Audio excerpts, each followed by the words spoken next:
Today we are going to look at Astrophysics for People in a Hurry by Neil deGrasse Tyson. This book covers astrophysics. It gives a very brief overview. Um, if you look, the pages are rather small, so it's even shorter than it looks. It's fairly brief. Um, I've been a pretty big fan of Neil deGrasse Tyson in terms of science communications in the past, and so I was very excited to read this book. And then I was just fairly disappointed. Um, I don't read an enormous amount of science books, so I can't necessarily speak to, and I'm not an expert in astrophysics, so I can't speak to necessarily the quality of the astrophysics content as much as I can the presentation of it.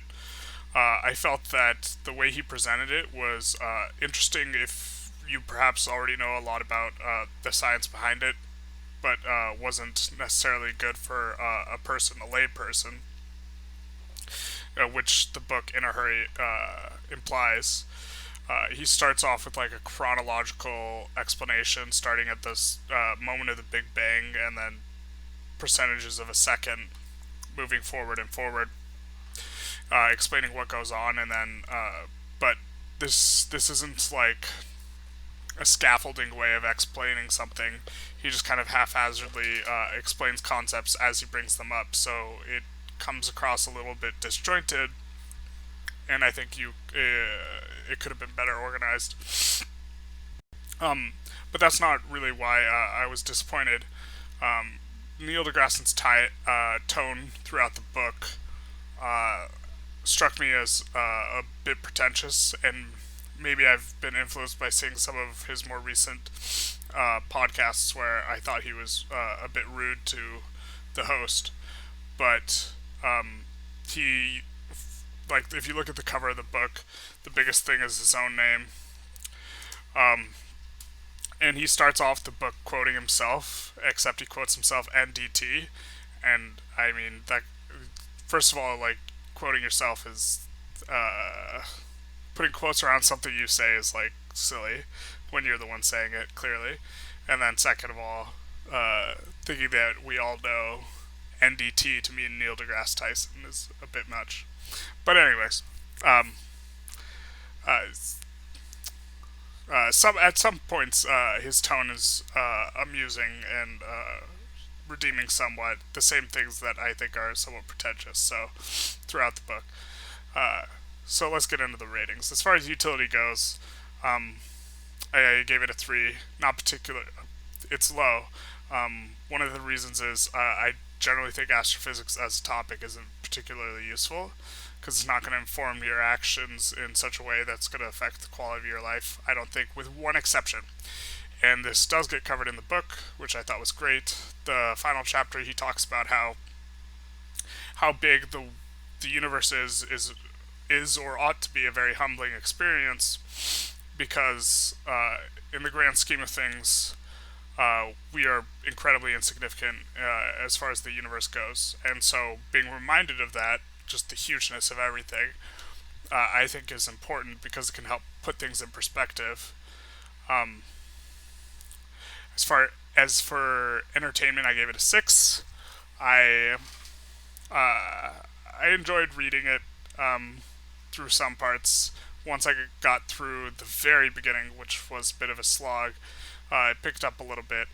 Uh, the subject material is interesting in terms of just when you're performing comparisons in your mind and you're realizing how much bigger everything is than you think it is. It's just a bit incomprehensible, and going through those sorts of thoughts is interesting. For interest, I gave it an 8 as well. Uh, the materials is quite interesting. For novelty, I gave it a 4. I think if you went your entire life not learning astrophysics, um, that might be a bit unfortunate, but isn't too big a deal. If you stuff like knowing how to interact with others socially, or like knowing about nutrition, that stuff's going to score a lot higher. Astrophysics, um, there's other interesting stuff to be had. Perhaps this should have been lower. For style, I gave it a 3.5, owing to the pretentiousness I felt throughout the whole book. It was quite a bit distracting at times, and that he ends on the note to be humble was a little bit much for me. For readability, I gave it a 4. It's a little tough slogging through the beginning, but the material is technical, so I don't think I should ding it that much. And then for difficulty, I gave it a 5. Overall, I don't think it was very difficult given the subject material, and I think he laid it out fairly well. Although the chronological thing seems, I don't think that was the ideal way to lay it out. But I'm not an astrophysicist, so what do I know? Overall, as far as recommendations go, I don't think I'll actually recommend this book to anyone. Um, which isn't to say I think it was actively terrible or anything to that degree. It's just I think that there are a lot of science communications books that are pretty good, and I haven't read through a lot of them. But for example, I don't see myself specifically recommending this over a briefer history of time to anyone at any point. Um, it was interesting to read, though, so perhaps people who've already read Briefer History of Time and are interested in particularly the chronological creation of the universe would actually find the opening couple chapters not confusing but interesting, going through it chronologically. But I don't think I'm going to be recommending this to anyone. The tone is just pretty off-putting.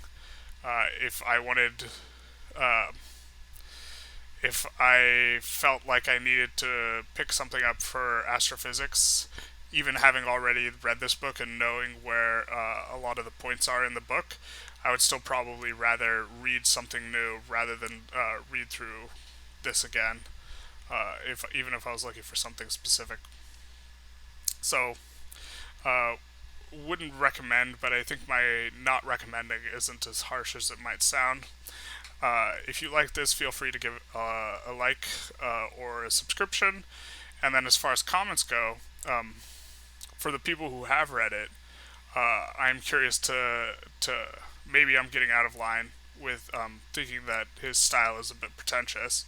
I think that's entirely possible. And if you read it and you weren't off put by the style, I would love to hear about that because I found it distracting and annoying. But let me know in the comments and have a good one.